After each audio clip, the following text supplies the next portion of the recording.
Et de lecture, pourquoi pas cet été, un auteur corrézien de cœur consacre un ouvrage aux sabots.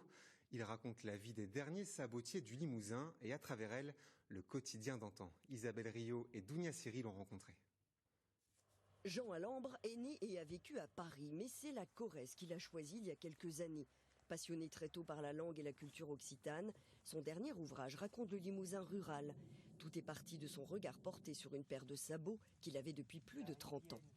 Je me suis plongé dans un univers que je ne connaissais pas au départ et qui m'a ouvert des portes tout à fait inconnues. J'ai appris par exemple que le vicomte de Turenne, le maréchal de Turenne, avait chaussé son régiment d'infanterie de sabots limousins lors de la guerre des Flandres contre l'Espagne.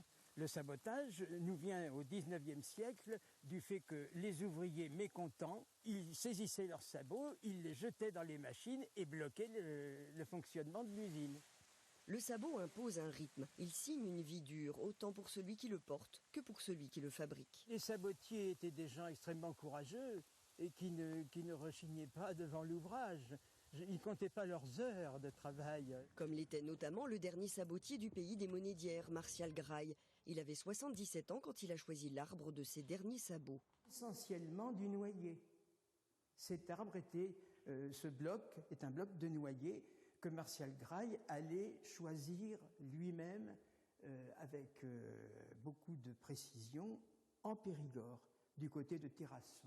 Tous nos ancêtres, qui étaient des gens de la terre, ont porté sabots. Les chemins empruntés par Jean Alambre, sabots aux pieds, nous racontent ainsi notre héritage paysan, devenu si lointain aujourd'hui.